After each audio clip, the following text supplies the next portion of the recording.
이날 아침 그레고르 잠자가 불안한 꿈에서 깨어났을 때 그는 침대 속에서 한 마리 흉측한 갑충으로 변해 있는 자신의 모습을 발견했다. 그는 철갑처럼 단단한 등껍질을 대고 누워 있었다. 머리를 약간 쳐들어 보니 불룩하게 솟은 갈색의 배가 보였고 그 배는 다시 활 모양으로 휜 각질의 칸들로 나뉘어 있었다. 이불은 금방이라도 주르륵 미끄러져 내릴 듯 둥그런 언덕 같은 배 위에 가까스로 덮여 있었다. 몸뚱이에 비해 형편없이 가느다란 수많은 다리들은 애초롭게 버둥거리며 그의 눈앞에서 어른거렸다. 이게 대체 어찌된 일일까? 그는 생각했다. 꿈은 아니었다. 안녕하세요. 한 페이지 도서관입니다.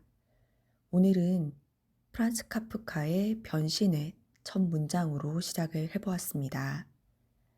어느 날 아침 눈을 뜨고 나니 거대한 벌레로 변해버린 한 남성과 그를 둘러싼 가족들의 전말을 묘사한 소설이며 카프카의 작품 중 가장 널리 알려져 있는 소설입니다.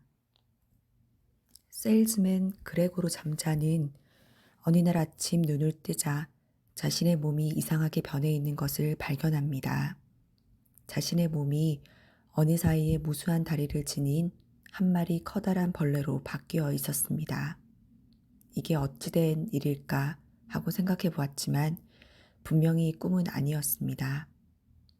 그가 출근하지 않았기 때문에 사정을 알고자 찾아온 가게 지배인은 그 이상스러운 모습을 보고 놀라 도망가고 어머니는 졸도하고 아버지는 방 안으로 쫓아버리고 문을 닫았습니다. 가족들을 끔찍히 사랑했던 그레고르였으나 이제는 가족들에게 미움을 받고 아버지가 던진 사과에 등을 맞아 그 상처 때문에 식욕도 없어지고 말았습니다. 그러나 누이 동생이 켜는 바이올린 소리에 끌려 옆방으로 기어갔습니다. 그 결과 이상스러운 그의 존재가 하숙인에게 알려져 그는 방 안에 갇혀야만 했고 식사는 누이 동생이 날라다 주게 되었습니다. 그는 천장에 매달리는 것으로 겨우 자신을 위로하고 있었습니다. 가족들도 이제 그가 죽기를 바라고 있었습니다.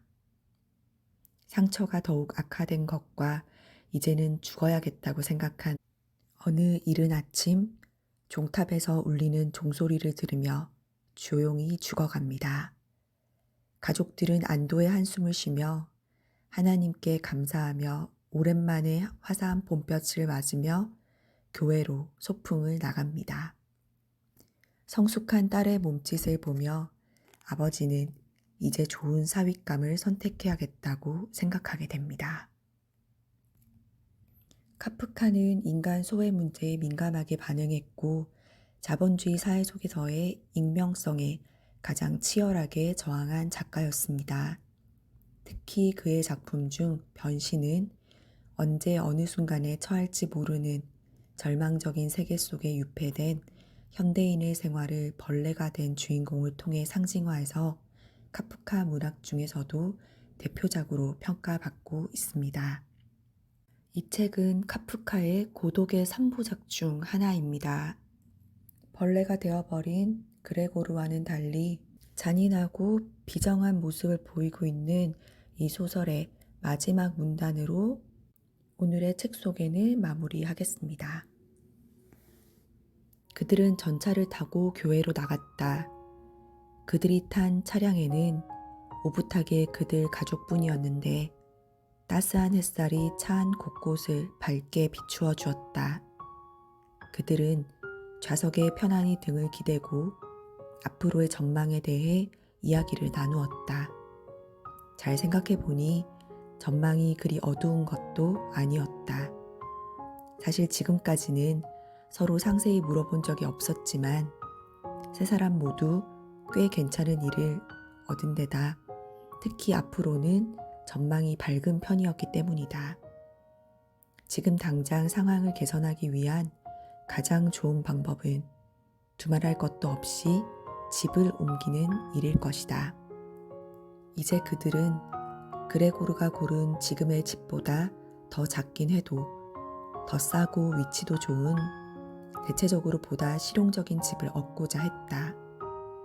이렇게 이야기를 나누고 있는 동안 잠자씨 부부는 점점 생기가 도는 딸의 모습을 바라보며 그녀가 최근에 두 볼이 창백해질 정도로 갖은 고생을 다 했음에도 불구하고 아름답고 탐스러운 처녀로 피어났다는 것을 두 사람이 거의 동시에 느꼈다. 부부는 점점 말수가 적어지더니 거의 무의식적으로 눈길로 대화를 나누며 이제는 슬슬 딸에게 착실한 신랑감도 구해주어야 할 때가 된 것 같다고 생각했다. 목적지에 이르자 딸이 제일 먼저 일어나 젊은 몸을 쭉 펴며 기지개를 켰을 때 그들에게는 그 모습이 그들의 새로운 꿈과 아름다운 계획의 보증처럼 여겨졌다.